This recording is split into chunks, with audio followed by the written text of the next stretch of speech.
अब आपको सुनाते हैं किरोड़ी लाल मीणा कुछ कह रहे हैं जयपुर से, सीधे लिए चलते हैं। 15 इंस्पेक्शन हुए टोटल राजस्थान में, 78 सीजरनामा हुआ, 62 FIR दर्ज हुई जो आज तक प्रदेश में कहीं नहीं हुई, न किसी दूसरे प्रदेश में। और सीजर के दौरान 406 नमूने लिए गए।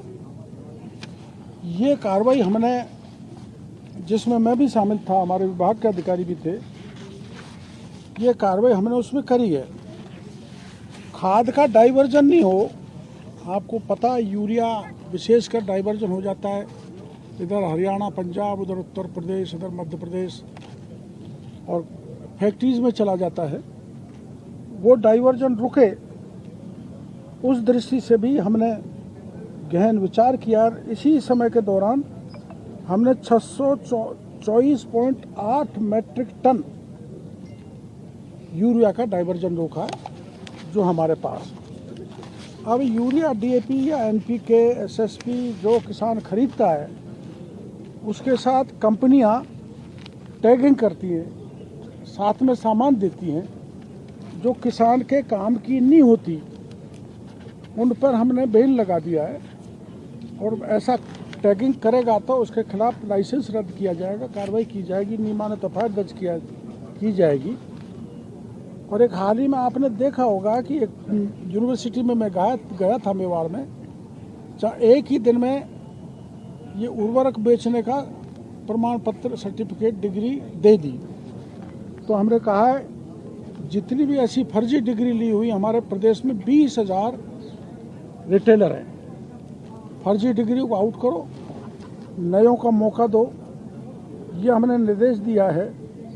और हमने कहा है कि हमारे दुर्गापुर सेंटर पर ट्रेनिंग करा के जो यहाँ 40 क्लास कर लेगा, हमारे विभाग की IHRTC द्वारा या हमारे सियाम के द्वारा, उनको ही हम इसका लाइसेंस देंगे उर्वरक बांटने का।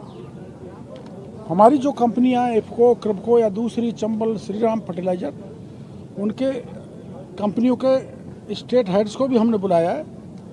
हम उनसे कहेंगे कि आप टैगिंग नहीं करेंगे, फालतू का सामान किसान को नहीं देंगे, जो दे रहे हैं तो इससे कई बार अनरेस्ट भी हो जाता है। ये जो हमारे राजस्थान में करीबन 438 FPO हैं, GSS है, KVSS है। हमारा आग्रह रहेगा इन कंपनी से कि KVSS, GSS और FPOs को फर्टिलाइजर दें। आमतौर पे कंपनियों की रुचि प्राइवेट को देने की रहती है, जहां कालाबाजारी होने की संभावना बनी रहती है, अधिक पैसे लेने की भी संभावना बनी रहती है। इनको चुप करो ना। और उनको रोकने के दृष्टि से हमने ये मीटिंग की है।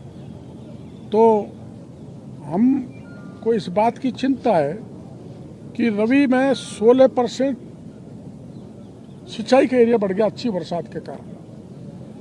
तो हम किसान को पर्याप्त और उत्तम फर्टिलाइज़र, बीज और पेस्टिसाइड भेज सकें, इस दृष्टि से 10:30 बजे से 4:30 यानी 4 घंटे हमारे अधिकारियों की हमने मीटिंग की है, सुझाव मांगे हैं।